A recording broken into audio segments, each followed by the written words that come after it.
எடுத்துக் கொள்ளக்கூடிய காட்சிகளை காண்கின்றோம்.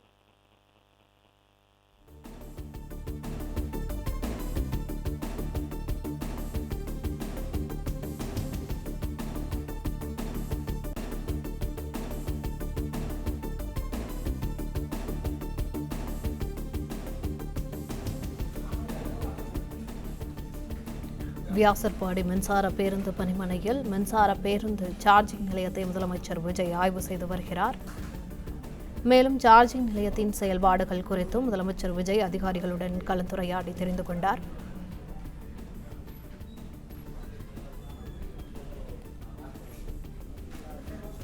(32) சார்ஜிங் பாயிண்டுகள் உள்ள பேருந்து பணிமனையில் சார்ஜிங் நிலையத்தில் மின் பேருந்துகள் 2 மணி நேரத்தில் முழு சார்ஜ் செய்யப்படும் என அதிகாரிகள் தெரிவித்துள்ளனர்.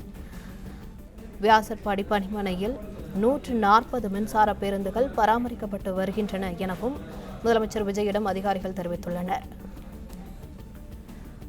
ஒரு முறை முழு சார்ஜ் செய்யப்பட்ட ஏசி பேருந்து 180 கிலோமீட்டர் தூரம் முறை இயக்கப்படும் என முதலமைச்சர் விஜயிடம் அதிகாரிகள் தெரிவித்துள்ளனர். இது தொடர்பான கூடுதல் விவரங்களை எமது செய்தியாளர் பிரகாஷ் வழங்க கேட்கலாம். வணக்கம் பிரகாஷ், இது குறித்த கூடுதல் விவரங்கள்.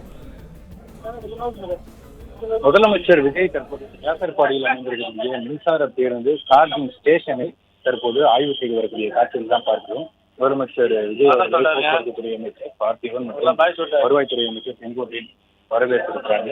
இங்க இந்த சார்ஜிங் ஸ்டேஷன்ல எத்தனை பேருந்துகள் இயக்கப்படுகிறது, எப்படி பேருந்து சார்ஜ் செய்யப்படுகிறது, ஒரு பேருந்து முழுமையாக சார்ஜ் செய்தால் அது எத்தனை கிலோமீட்டர் வரைக்கும் பயணிக்கும், ஏசி பேருந்து என்றால் எத்தனை கிலோமீட்டருக்கு பயணிக்கும், நான் ஏசி பேருந்து என்றால் எத்தனை கிலோமீட்டருக்கு பயணிக்கும் என்பதை குறித்தெல்லாம் அமைச்சர்கள் மற்றும் அதிகாரிகள் முதலமைச்சர் விஜய் அவர்களுக்கு எடுத்துரைத்து அவர்களை விளக்கம் அளித்தாங்க.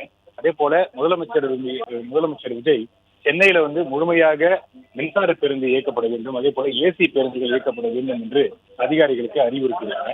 அந்த அறிவுறுத்தலுக்கு இணங்க சென்னையில மேலும் கூடுதலாக கிட்டத்தட்ட 3000 மின் பேருந்துகள் வாங்குவதற்கு திட்டமிடப்பட்டிருக்கிறது. தற்போதைக்கு இன்றைய நிலவரப்படி சென்னையில 625 மின்சார பேருந்துகள் இயக்கப்பட்டு வரக்கூடிய சூழ்நிலையில மேலும் 3000 மின்சார பேருந்துகள் வாங்குவதற்கு திட்டமிடப்பட்டிருக்கிறது. அந்தந்த பேருந்துகள் எல்லாம் எந்த பயன்பாட்டுக்கு பயன்படுத்தப்பட இருக்கின்றன, அந்த பேருந்துகளுக்கெல்லாம் சார்ஜிங் ஸ்டேஷன்கள் எங்கெங்கு அமைக்கப்பட இருக்கின்றன என்பது குறித்து ஒரு செயல்முறை விளக்கத்தை அதிகாரிகள் முதலமைச்சர் திரு விஜய் அவர்களுக்கு வழங்கியிருக்கிறாங்க. முதலமைச்சர் விஜய் தற்போது போக்குவரத்து பணிமனையிலிருந்து புறப்பட்டு இருக்கக்கூடிய காட்சிகளை பார்க்கிறோம்.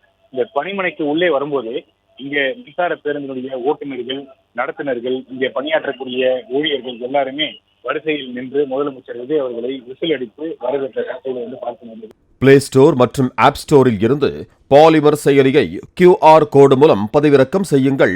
செய்திகளை உடனுக்குடன் பெறுங்கள்.